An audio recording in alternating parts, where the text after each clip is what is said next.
Scrutin présidentiel au Cameroun, les trois principaux candidats ont saisi ce jeudi le Conseil constitutionnel afin qu'il annule en partie ou totalement le scrutin de dimanche pour fraude et irrégularité. Pour célébrer les 50 ans d'indépendance de la Guinée équatoriale, les autorités ont organisé un défilé à Malabo.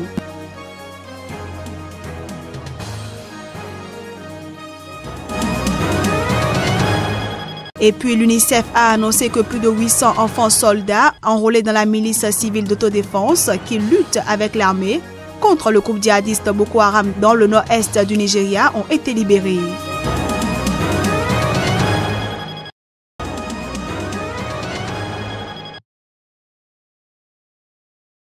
Au total, 17 recours ont été introduits auprès du Conseil constitutionnel du Cameroun par des candidats à l'élection présidentielle du 7 octobre. Ces candidats, qui dénoncent des irrégularités qui auraient émaillé le scrutin, demandent son annulation totale ou partielle. Parmi les plaignants figure Joshua Oshi, candidat du Social Democratic Front, qui plaide pour une annulation totale du scrutin. Il justifie sa demande par une kyrielle d'irrégularités qui, de son point de vue, mettent à mal l'unité nationale et compromettent durablement la sincérité de cette élection. Quant à Maurice Kanto, candidat du Mouvement pour la Renaissance du Cameroun, il demande l'annulation partielle des opérations électorales dans les bureaux de vote des régions anglophones du sud-ouest et du nord-ouest, mais aussi de l'Adamawa, du nord, de l'extrême nord, de l'est et du sud. Raison évoquée s'agissant des régions anglophones, la crise sécuritaire qui dure depuis 2 ans ne permet pas de respecter les règles d'organisation d'une telle élection. Les 15 autres recours déposés auprès du Conseil constitutionnel concernent l'invalidation des résultats obtenus par le candidat Paul Biya du Rassemblement démocratique du peuple camerounais dans tout le pays et dans la diaspora. Ces recours ont été introduits par 2 recourants dont les candidatures à cette élection avaient été recalées par le Conseil constitutionnel. L'examen de ces recours doit être épuisé avant la proclamation des résultats de cette élection, attendue pour le 22 octobre au plus tard.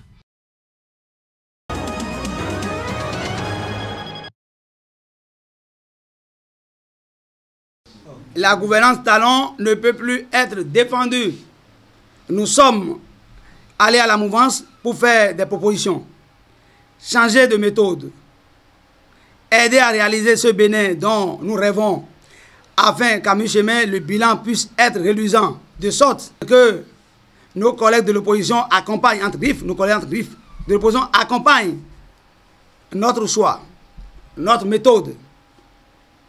Nous nous sommes mordus les doigts. La doctrine du Parti des valeurs républicaines est désacralisée par le chantre de la rupture qui s'embourbe. Nos femmes et les petits commerçants cassés n'ont jamais été relogés malgré nos multiples propositions. Nous avons proposé au gouvernement de reloger les femmes, mais ils ont fait sous l'oreille. On ne peut pas continuer, n'est-ce pas, de cautionner de telles gouvernances. Le coût de la vie devient de plus en plus cher et les taxes augmentant de façon exponentielle. Le Béninois est traqué économiquement.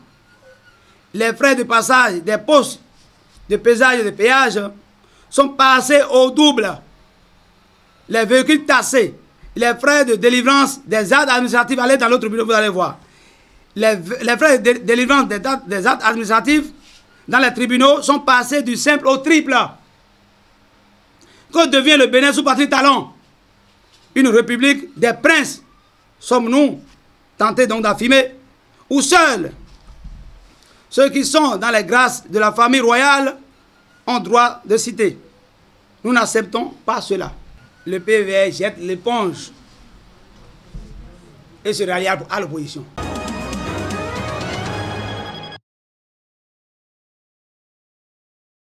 Un nombre indéterminé de personnes sont portées disparues dans cet incident. Les circonstances exactes dans lesquelles s'est produite la catastrophe qui a touché jeudi la localité de Boukalassi, au pied du mont Elgon, restent pour l'heure peu claires. Jeudi, la Croix-Rouge ougandaise a évoqué un immense glissement de terrain. Le président ougandais Yoweri Museveni a également déploré sur Twitter des glissements de terrain provoquant le chaos dans le district de Bududa, tuant un nombre de résidents qui reste à déterminer. Selon certaines sources, la catastrophe a impliqué une rivière qui est sortie de son lit et dont l'eau boueuse a balayé un marché à Bukalazi. Bukalazi se situe dans le district de Bududa, au pied du mont Elgon, une zone vulnérable au glissement de terrain, notamment en raison de la déforestation de la région au profit de zones cultivables. En mars 2010, au moins 100 personnes avaient trouvé la mort dans un glissement de terrain dans cette région.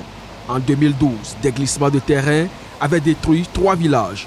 Des efforts du gouvernement en vue de déplacer des habitants de zones vulnérables au glissement de terrain ont jusqu'à présent rencontré la résistance des populations. Des systèmes d'alerte aux inondations et glissements de terrain ont été mis en place dans la région, mais les réponses à ces alertes ont jusqu'à présent été inefficaces.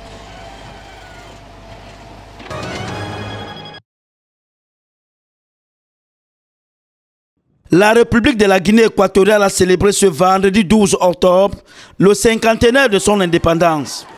À Malabo, la capitale, une grande parade civile et militaire a été présidée dans la matinée à la place maritime par le président Teodoro Obiangema, qui accompagnait ses invités de marque, à l'instar des présidents George Weah du Libéria et Mahamadou Issoufou du Niger. Le défilé a été étendu sur plusieurs étapes, entre autres défilés militaires, motorisés, aériens, maritimes et civils. Un impressionnant défilé militaire avec les passages très applaudis des détachements des armées tchadiennes, gabonaises, congolaises de Brazzaville, Sao Tomé et espagnoles. C'est une preuve de solidarité, et d'amitié, et de panafricanisme, et surtout de la solidarité de la mondialisation qu'aujourd'hui certains pays qui ne sont pas du continent africain, qui apprécient ce que nous faisons ici en Guinée équatoriale. Dans la parade militaire équato-guinéenne, on a pu voir différents corps de l'armée, les forces terrestres, la marine, l'armée de l'air, la police nationale, la gendarmerie et la brigade mécanique. De plus, l'acte a été l'occasion pour rendre hommage aux principaux pères de l'indépendance comme Éric Nvo, Acacio Magné ou Salvador Ndong Ekang. Une cérémonie très appréciée par les populations. Moi, je trouve ça tellement bien, quoi. Je ne sais pas si tout le peuple il a trouvé aussi la même chose que j'ai trouvé, que c'est passé phénoménal, très bien. Près de 20 000 personnes ont pris part à cette cérémonie. On a noté une ferveur patriotique et la présence des peuples venus de plusieurs pays africains. Elle s'achève sur une note d'espoir, celle de voir la Guinée équatoriale se développer davantage. Depuis Malabo, je suis Narcisse pour Sika Télévision.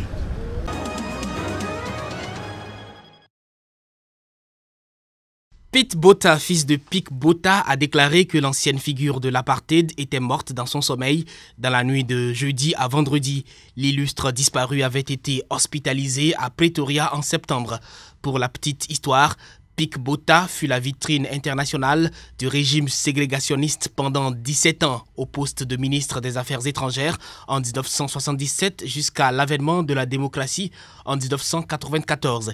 Il avait ensuite intégré le gouvernement d'union nationale du premier président noir sud-africain démocratiquement élu Nelson Mandela.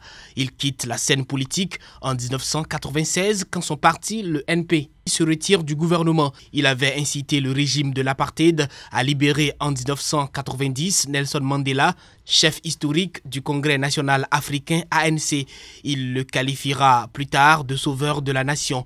Sa diplomatie combative lui a valu d'être très apprécié des Blancs sud-africains. Elle a aussi été qualifiée de cynique lorsqu'après avoir tenté de déstabiliser les pays voisins, il propose de les aider dans des secteurs favorables à Pretoria. Après sa mort, le président sud-africain Cyril Ramaphosa a salué le soutien de Pete Botha à la transition de l'Afrique du Sud vers la démocratie et son engagement dans la première administration démocratique.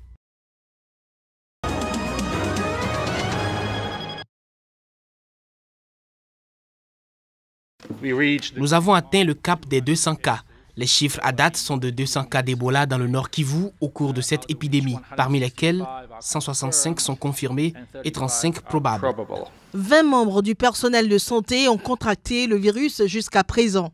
Cette 10e épidémie d'Ebola sur le sol congolais a été déclarée le 1er août à Mangina, dans la province du Nord Kivu.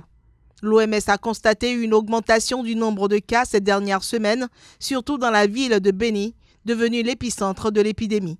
Mais la riposte est compliquée par la situation sécuritaire au nord de Beni, fief du groupe armé ADF, qui massacre des civils.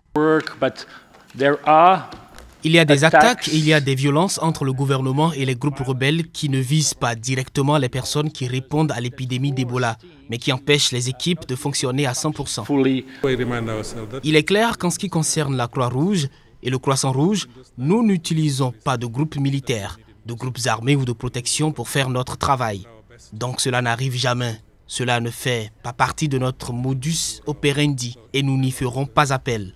Nous allons faire de notre manière, en nous engageant auprès des communautés, créer un espace humanitaire pour cela et construire un lien de confiance entre les communautés, trouver les moyens de se faire accepter.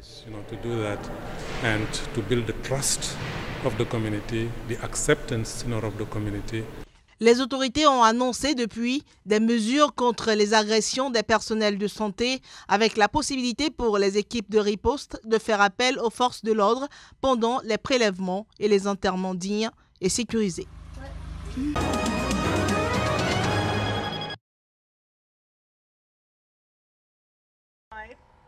C'est une étape importante dans la lutte contre le recrutement et l'utilisation d'enfants, mais beaucoup d'autres restent dans les rangs d'autres groupes armés, qu'ils soient en situation de combat ou d'appui, a déclaré Perdili Ironside, représentante adjointe de l'UNICEF au Nigeria.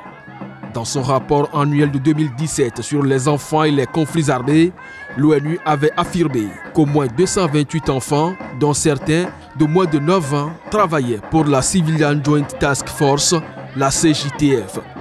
Mais depuis que le plan d'action commun a été signé l'an dernier, les responsables de la CJTF ont lancé un travail de recensement au sein de ces structures sur le terrain. Au total, selon l'UNICEF, 1469 enfants, dont 1175 garçons et 294 filles, ont été identifiés dans la seule ville de Maiduguri, la capitale de l'état de Borno à l'est du Nigeria. L'insurrection de Boko Haram a fait au moins 20 000 morts et plus de 2,6 millions de déplacés depuis 2009. Les enfants ont été particulièrement touchés par le conflit, durant lequel enlèvements et recrutements forcés se sont multipliés, tout comme les attaques contre les écoles, symbole de l'éducation occidentale, honnies par les djihadistes. Selon l'ONU, au moins 3 900 enfants ont été tués et 7 300 blessés dans le nord-est du Nigeria entre janvier 2013 et décembre 2016. Boko Haram a également eu recours aux enfants à de nombreuses reprises pour commettre des attentats dans la région.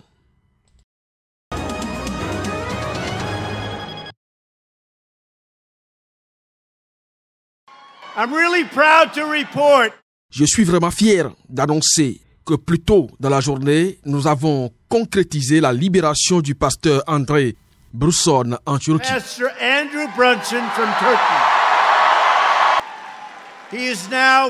Il est désormais libéré de prison et il est en plein vol en direction de l'Allemagne où il atterrira pour une brève consultation et je pense qu'il sera dans une bonne condition. Et puis, il arrivera à Washington demain et nous irons le saluer.